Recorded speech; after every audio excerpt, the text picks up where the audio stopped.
Buenas tardes. Hoy les hablaremos brevemente de lo que viene siendo el TPAC, que es un tratado de integración progresista de Asociación Transpacífico, que está conformado por 11 países, los cuales vienen siendo Australia, Brunei, Canadá, Chile, Japón, Malasia, México, Nueva Zelanda, Perú, Singapur y Reino Unido. Estos 11 países vienen conformando lo que es el TPAC.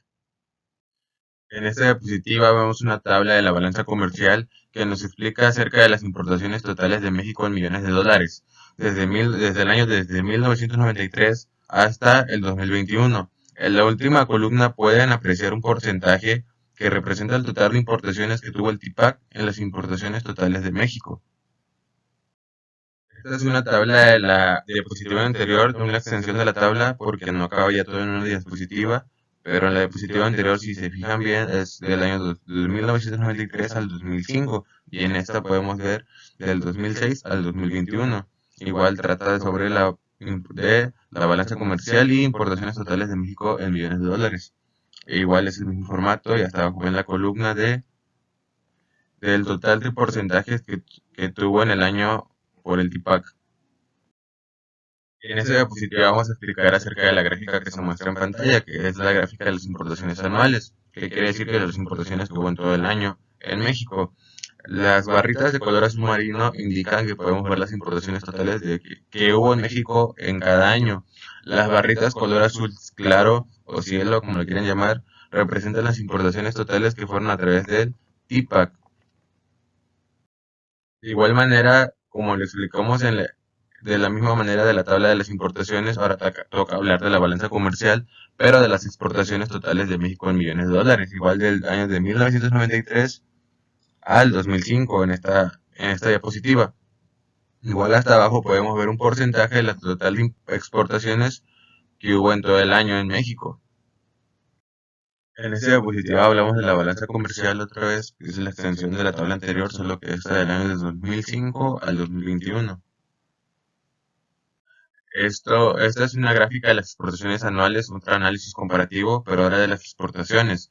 Si se pueden dar cuenta, las barras, como igual en la otra gráfica, las barras de color azul marino son el total de exportaciones que hubo en México anualmente. Y las de azul cielo, color clarito, son las total de exportaciones anuales que hubo, pero por el TIPAC. Como una breve conclusión, podemos decir que fueron más las importaciones que las exportaciones anuales en México, o sea, por el TIPAC, gracias al tratado. Ahora en esta diapositiva vamos a hablar de la estructura de los capítulos, que son 30 capítulos, empezando por el número 0, que es el preámbulo. El primero son las disposiciones iniciales y las definiciones generales. El segundo, tratado nacional y acceso de mercancías al mercado. El tercero, las reglas de origen y procedimientos relacionados con el origen. La cuarta, mercancías textiles y prendas de vestir. La quinta, el quinto capítulo trata de la administración aduanera y facilitación del comercio. El sexto trata de las defensas comerciales. El séptimo de medidas de sanitarias y fitosanitarias. El octavo, obstáculos técnicos al comercio. El noveno, a la inversión. El décimo, al comercio de transfor transfronterizos de los servicios, el 11 de servicios financieros, el 12 de entrada temporal de personas de negocios, el número 13 trata de las telecomunicaciones, el 14 del correo electrónico, el 15 de contratación pública, el capítulo 16 trata acerca de la política de competencia, el 17 de empresas de propiedad del Estado y monopolios designados, el 18 de propiedad intelectual, el 19 del ámbito laboral, el 20 del medio ambiente, el 21 de la cooperación y desarrollo de capacidades, el 22 de competitividad y facilitación de los negocios, el 23 habla del desarrollo, el 24 de las pequeñas y medianas empresas, el capítulo 25 de coherencia regulatoria, el capítulo 26 de transparencia y anticorrupción, capítulo 27 de disposiciones administrativas institucionales, el capítulo 28 de solución de controversias, el capítulo 29 habla de excepciones y disposicionamiento y el último capítulo trata de las disposiciones finales. Todos esos 30 capítulos conforman la estructura pues de IPAC, por así decirlo. En esta diapositiva explicaremos brevemente sobre las reglas en materia aduanera del TPAC, preferencias arancelarias del trato nacional y acceso de mercancías al mercado. En el artículo 2.3, que se llama Trato Nacional, especifica que en el primer apartado que cada parte otorgará trato nacional a las mercancías de las otras partes de conformidad con el artículo 3 del GAP de 1994, incluidas sus notas interpretativas y para tal efecto, el artículo 3 del GAP de 1994 y sus notas interpretativas se incorporarán a este tratado y son parte integrante del mismo, mutatis mutandis. En el segundo apartado, para mayor certeza, el trato que deberá otorgar una parte de conformidad con el párrafo 1 significa que con respecto a un nivel regional de gobierno, un trato no menos favorable que el trato más favorable que el nivel regional de gobierno otorga cualesquiera mercancías similares, directamente competidoras o sustituibles, según el caso, de la parte de la cual forma parte integrante. Y en el apartado número 3 dice que el párrafo 1 no se le aplicará a las medidas enunciadas en el anexo 2A del Trato Nacional y restricciones a la importación y exportación. Hablando acerca de las reglas de origen, el artículo 3.2 mercancías originarias nos indica que, o nos comenta, nos habla, salvo que se disponga lo contrario en este capítulo, cada parte dispondrá una mercancía que es originaria si esta es, en el punto A dice totalmente obtenida o producida enteramente en el territorio de una o más de las partes como se establece en el artículo 3.3 de mercancías totalmente obtenidas o producidas. En el apartado B dice producida enteramente en el territorio de una o más de las partes, exclusivamente de materiales originarios o, inciso C, producida enteramente en el territorio de una o más de las partes utilizando materiales no originarios siempre que la mercancía cumpla todos los requisitos aplicables del anexo 3D, que es reglas específicas de origen por producto, y la mercancía cumple con todos los demás requisitos aplicables de este capítulo. De acuerdo al salto arancelario, el artículo 3.6 de materiales utilizados en la producción nos indica que cada parte dispondrá que si un material no originario sufre un proceso de producción ulterior de tal manera que cumple con los requisitos de este capítulo, el material será tratado como originario cuando se determine el carácter de originario de la mercancía posteriormente producida, independientemente de que dicho material haya sido producido por el productor de la mercancía. En el artículo 3.11 de minimis, el primer punto nos indica que, salvo lo dispuesto en el anexo 13, excepciones del artículo 3.11 de minimis, cada parte dispondrá que una mercancía que contiene materiales no originarios que no cumplen con el requisito de aplicable de cambio de clasificación arancelaria establecido en el anexo 3D, que es reglas específicas de origen por producto, para esa mercancía sea no obstante una mercancía originaria si el valor de todos esos materiales no excede el 10% del valor de la mercancía, como se define en el artículo 3.1, y la mercancía cumple con todos los demás requisitos aplicables de este capítulo. Ahora en esta diapositiva les explicaré brevemente sobre el artículo 3.5 del valor de contenido regional, que nos comenta que cada parte dispondrá que un requisito de valor de contenido regional, como se especifica en este capítulo, incluyendo los anexos relacionados para determinar si una mercancía es originaria, será calculado como sigue. En el inciso A tenemos el método de valor focalizado, que es basado en el valor de los materiales no originarios especificados, que vendría siendo BCR es igual a valor de la mercancía menos, me equivoqué, vendría siendo valor de la mercancía a valor de los materiales no originarios especificados por 100 entre el valor de la mercancía. O en el inciso B tenemos el método de reducción de valor basado en el valor de los materiales no originarios, que es BCR es igual a valor de la mercancía a valor de los materiales no originarios por 100 entre o sobre valor de la mercancía.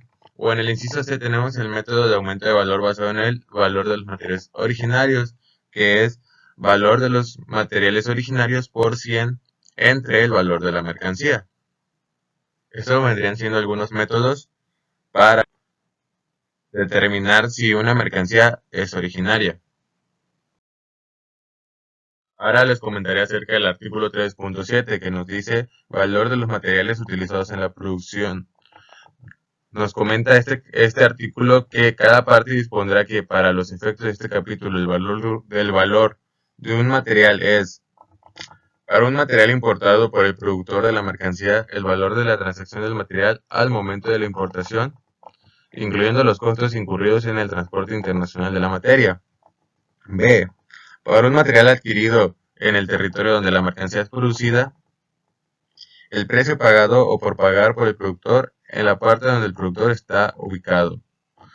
El valor como esté determinado por un material importado en el subpárrafo. O el primer precio comprobable pagado o por pagar en el territorio de la parte. Y el inciso C dice que para que un material que es de fabricación propia, todos los costos incurridos en la producción del material, incluyendo los gastos generales y un monto equivalente a la utilidad agregada en el curso normal del comercio o igual a la utilidad que suele reflejarse en la venta de mercancías de la misma clase o tipo que el material de fabricación propia que esté siendo valuado. Sección 2. Certificación de origen. Que nos comenta que para los efectos del artículo 3.20, 1 y 3 del tratado, para hacer una solicitud del tratamiento arancelario preferencial, el importador deberá transmitir y presentar una copia de la certificación de origen válida, incluso en formato electrónico, proporcionada por el exportador o productor que cumpla con los requisitos del capítulo 3 del tratado. Una certificación de origen válida podría cubrir un solo embarque de una mercancía o múltiples embarques de mercancía idénticas dentro de cualquier periodo especificado en dicha certificación que no exceda los 12 meses. Y de conformidad con lo dispuesto en el artículo 3.5 del tratado, la certificación de origen válida tendrá vigencia de 1 año contando a partir del día siguiente a la fecha de su emisión. Algo que se me olvidaba comentarles es que cuando el exportador, que no es el productor del certificado de origen de una mercancía, dicha certificación podría ser llenada sobre la base que el exportador tiene, la información necesaria que acredita que la mercancía es originaria o la confianza razonable en la información del productor de que la mercancía es originaria. Ahora hablaremos un poco de la declaración en factura, que nos comenta la sección 3, facturación en un país no parte. De conformidad con lo dispuesto en el artículo 3.28 del tratado, cuando se solicite tratamiento arancelario preferencial para mercancías originarias, la factura que las ampara podría ser emitida en un país no parte. En este caso, la certificación de origen válida no podrá emitirse en la factura, pero podrá proporcionarse en cualquier otro documento. Acerca del anexo de la resolución que establece las reglas de carácter general relativas a la aplicación de las disposiciones en materia aduanera del tratamiento integral y progresista de la Asociación del Transpacífico, los requisitos mínimos de información de la certificación de origen deberían ser: una de certificación de origen deberá incluir los siguientes elementos. El primer punto sería la certificación de origen por el productor o el exportador. En segundo lugar, el certificador. En tercer lugar, el exportador. En cuarto lugar, el productor. En quinto, a la descripción y clasificación arancelaria de la mercancía. Y en sexto, criterio de origen. Especificar la regla de origen conforme a la cual la mercancía se clasifica. En el punto 7 tenemos periodo que cubre y en el último apartado, firma autorizada y fecha. La certificación deberá ser firmada y fechada por el certificador y acompañada de la siguiente declaración, que dice: certifico que las mercancías descritas en este documento califican como originarias y la información contenida en este documento es verdadera y exacta. Asumo la responsabilidad de comprobarlo aquí declarado y me comprometo a conservar y presentar en caso de ser requerido o ponerla a disposición durante una visita de verificación. La documentación necesaria para sustentar esta certificación. Esta va a ser la leyenda que siempre va a estar en cualquier certificado de origen. Ahora hablaremos sobre el formato del certificado de origen. Este formato es de libre creación, sin embargo hay que tener los requisitos mínimos que se solicitan que fueron mencionados en la diapositiva anterior. Aquí podemos ver que nos menciona si el certificador es el exportador y aquí indicamos que es el exportador efectivamente. Luego va la información del certificador, que es el nombre, dirección, incluyendo el país, teléfono y correo electrónico, que aquí en nombre le pusimos Sabores del Mar, SADCB, en dirección, Circuito Luxma número 136, Colonia Polígono Industrial, Milenio. En teléfono 2291 correo electrónico administrativo @sabormar.com.mx. En el apartado 3 viene lo que es el exportador, de ser distinto al certificador, que también bien tiene que poner los mismos datos, nombre, dirección, incluyendo el país, teléfono y correo electrónico. Esta información no es requerida si el productor está llenado la certificación de origen y desconoce la identidad del exportador. En cuarto punto tenemos al productor, de ser distinto al certificador o exportador, y en quinto al importador, que vienen siendo los mismos datos, nombre, dirección, teléfono y correo electrónico. Y en el apartado 6 hay que poner una descripción y clasificación arancelaria. Y clasificación arancelaria de la mercancía. Igual el número de factura, que aquí le pusimos 156-2024, maíz amarillo, 1005.90. En el séptimo punto tenemos el criterio de origen. Y en el octavo el periodo, que aquí el periodo que marcamos en este certificado fue del 24 de mayo del 2024 al 23 de abril del 2025. Esto viene siendo lo que es nuestro certificado de origen, que como lo dije al principio, es de libre creación. Y pues eso sería todo de nuestra parte o de mi parte, pero pues yo hablo por todo el equipo y espero haya sido entendible o explicado todo de la manera correcta y breve. Muchas gracias por la atención y pues nada, esto sería todo de mi parte.